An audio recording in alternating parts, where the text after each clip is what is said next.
నువ్వెందుకు ఏడుస్తున్నావు? వాడి గురించి నీకు అర్థమైంది కదా. వాడికి చాలా మొక్కలున్నాయి, నాకు తెలుసు. ఆ క్యారెక్టర్ చేంజ్ నాకు అర్థం కావట్లేదు. నన్నంత నీచంగా చూస్తున్నాడా? ఇకపై నేను వాడి మొహం కూడా చూడను. నువ్వు ఇప్పుడు తప్పించుకుంది ఒక పెద్ద సమస్య నుంచి. జరిగిన ఏ విషయాన్ని నేను ఎవరి దగ్గర చెప్పను. నిజంగా ఇప్పుడే నాకు కాస్త ప్రశాంతంగా ఉంది. మన మీద జరిగిన ఆ విషయం ఎవరికి తెలియకూడదు, ముఖ్యంగా దిలీప్కి, మాయాకి. నేను క్లాస్కి వెళ్తున్నాను, ఈవినింగ్ కలుస్తాను.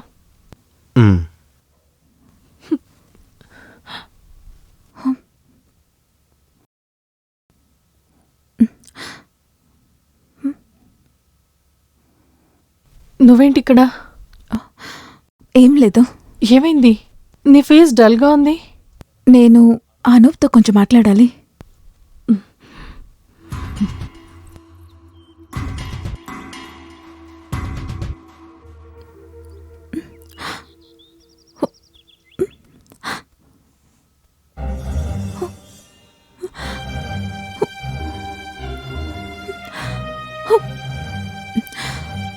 నా ప్రేమ నిజమైనదే.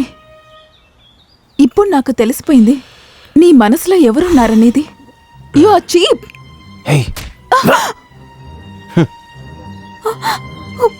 అవునే, నేను చీపే. నన్ను కొట్టావు కదూ, మరి నువ్వెందుకు నన్ను ప్రేమించావు? చెప్పు, నన్నెందుకని ప్రేమించావు? నా గురించి నీకు తెలుసు కదా.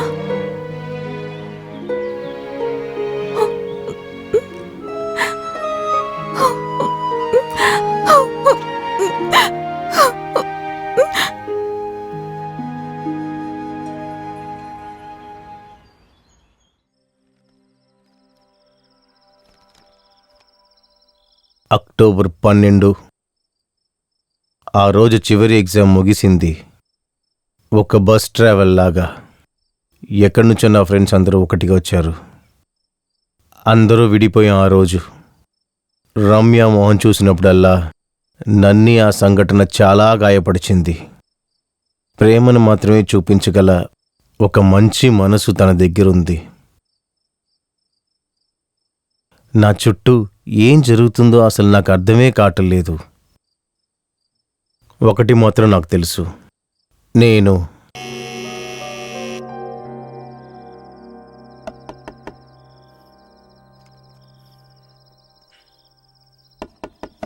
Yes come in. మీరున్న ఇల్లు ఎలా ఉంది సార్? జడ్జి గారు మాత్రం ఎప్పుడైనా వస్తూ ఉంటారు, అది కూడా మందు కొట్టడం కోసం మాత్రమే. చూడ్డానికి ఇల్లు ఒకలా ఉంది కదా. ఏంటిది ఇది? మీకే భోజనం. ఇదంతా ఎందుకు? అలాగంతా చెప్పకూడదు సార్. మీకు భోజనం ఇచ్చే డ్యూటీ నాకే ఇచ్చారు దిలీప్ సారు. అందుకే మీకు పూట పూటకి ఏం కావాలో మాత్రం నాకు చెప్పండి, నేను చూసుకుంటాను. ఏ లోటు పెట్టను, కరెక్ట్గా టైంకి తెచ్చిచ్చేస్తాను. నేను అలాగే ఎప్పుడు ఏ భోజనమూ అడగను. నేను చాలా లిమిట్గానే తింటాను. భోజనం సరిగ్గా తినకపోతే నరాలు బాధిస్తాయి సార్. ఇవన్నీ నేను మీకు చెప్పాలా ఏంటి? లేవండి లేవండి, చేతులు కడుక్కుని రండి, వెళ్ళండి వెళ్ళండి వెళ్ళండి. మీకోసం అంతా నేనే రెడీ చేసి తెచ్చాను. లేదు సార్, నాకు ఒక డౌటు. కంటిన్యూస్గా ఎవరన్నా ఫోన్ వాడితే ఇయర్ డ్రమ్ మాత్రం కాకుండా నరాల్ని కూడా అది బాధిస్తుంది అని నేను విన్నాను. నా ఎక్స్పీరియన్స్లో ఫోన్ ఎక్కడున్నానో నా నరాలు మాత్రం ఎక్సైటెడ్గానే ఉంటాయి. అలా నా హార్ట్ బీట్ పెరిగి హై ప్రెషర్కి వెళ్ళిపోతాను సార్. అలా అయితే వెళ్ళి దిలీప్ని కన్సల్ట్ చేయండి. హార్ట్ బీట్ పెరిగేది మంచిది కాదు. అయ్యో దేవుడా, దీని గురించి వెళ్ళి కన్సల్ట్ చేస్తే నాకు హార్టే లేకుండా పోతుంది సార్. ఇలాంటి సమస్యకి ఒక మందు ఉంది, ఇవ్వనా? అయ్యో వద్దు సార్, అది తాగితే నరాలు వీక్ అవుతాయని తెలుసు. అయినా కూడా తాగానంటే నా కుండలిని శక్తి అలా పెరిగిపోద్ది సార్. ఆ తర్వాత ఫోన్ దొరక్కపోతే పిచ్చి పట్టినట్టు అయిపోతాను. నాకు దాంట్లో సందేహం లేదు. ఎంత తాగినా పవర్ఫుల్గా దిలీప్ సారు ఫుట్బాల్ ఆడతారు, అదే సూపరు. ఈ ప్రపంచంలో ఇంత ఎనర్జెటిక్ అయిన మనిషిని నేను ఎప్పుడూ చూడలేదు సార్. అవును సార్.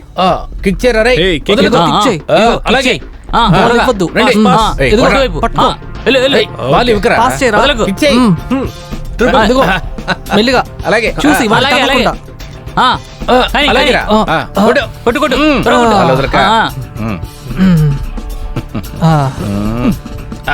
వెల్ ప్లేడ్ సజిన్, నువ్వు ఇంకా బాగా ప్రాక్టీస్ చేయాలి.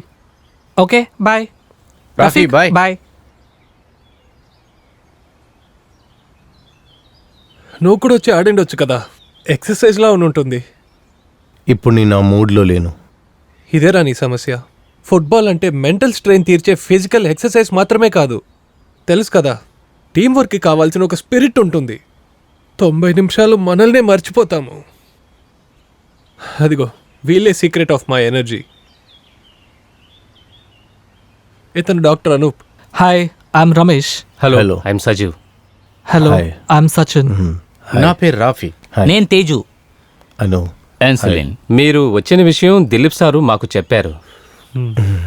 మీరు పాత ప్లేయర్ అని మాకు తెలియదు. ఇప్పుడు నేను ఫుట్బాల్ ఆడట్లేదు. ముందు ఆడుతుండేవాడే, ఇప్పుడు సోంబేరి అయిపోయాడు. అయితే మేము okay. Okay Yeah. Yeah, okay okay, bye. Bye. Okay. Yeah bye.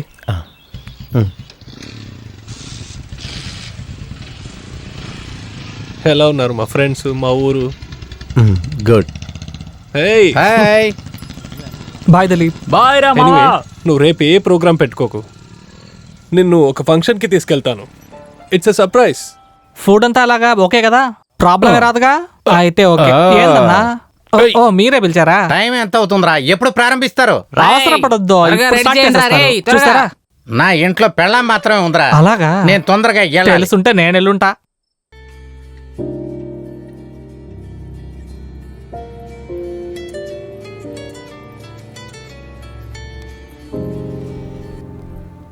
Hello. Nagulamma గుడి దగ్గర ఓ యాక్సిడెంట్. ఓ గాడ్, ఎప్పుడు? ఇప్పుడే, వెంటనే రండి. నేను వెంటనే వస్తున్నాను. ఏమైంది? మన నాగతమ్మ గుడి దగ్గర ఒక యాక్సిడెంట్. వారిని మన హాస్పిటల్కి తీసుకొచ్చారట. నేను వెళ్ళొస్తాను. నువ్వు ఇంట్లో ఉండు, నేను వెళ్ళొస్తాను. ఏదైనా కావాలంటే కాల్ చేస్తాను. హలో.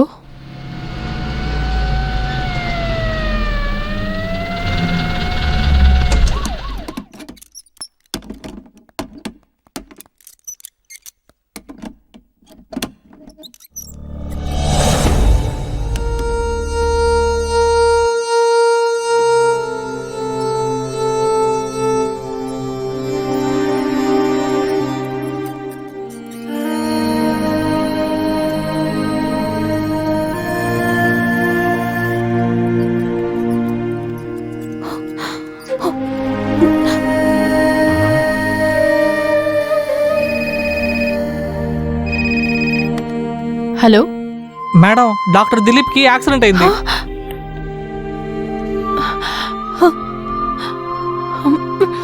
Nothing to worry. నాకు ఏ ప్రాబ్లం లేదని నాకు బాగా తెలుసు. నేను ఈరోజే డిశ్చార్జ్ అయ్యి ఇంటికి వెళ్దాం అనుకుంటున్నాను. వచ్చే ఫ్రైడే నాకు మ్యాచ్ ఉంది. నేను ఆడకపోతే వీళ్ళే కష్టపడతారు. నువ్వు రెస్ట్ తీసుకోరా. ఏంట్రా, నన్ను పేషెంట్ బెడ్లోనే పడుకోబెట్టే ప్లాన్ ఉందా ఏంటి? 2 చిన్న ఫ్రాక్చర్లు, కాళ్ళ కొంచెం నొప్పి. Internally I'm all right.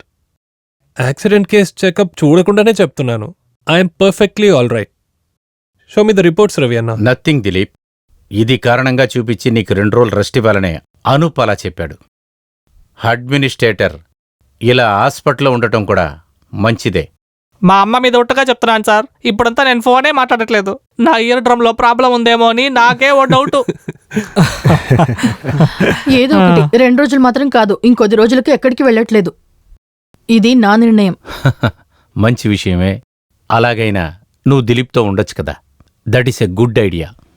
అది అలా ఉన్నాయి. గుద్దిన బండి నెంబర్ నోట్ చేసావా? పోలీస్ కేసు అయింది.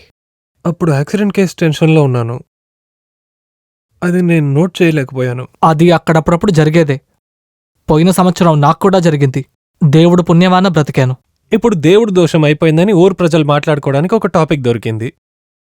ఇంకొందరు అంటారు అడవి శుభ్రం చేసినందువల్లే ఇలా అయిందని. Anyway, take rest. నాకు సర్జరీ ఉంది, తర్వాత కనపడతా. ఓకే. ఓకే. న్యూస్ వచ్చిన తర్వాత మేము చాలా భయపడిపోయాము. నా రెస్ట్ని ఏం పెద్దగా తీసుకోకండి, మిస్ అవ్వకుండా ప్రాక్టీస్ చేయండి. ఈసారి మనం ట్రోఫీ గెలిచే తీరాలి. మీరు ఉన్నంత వరకు మేమెందుకు భయపడాలి? ఏం జరిగినా సరే ఈసారి మనం ట్రాఫిక్ గెలుస్తున్నాం. ఎస్. నేను వీళ్ళందరినీ డ్రాప్ చేసి వస్తాను. Okay. Okay bye. Bye. Bye.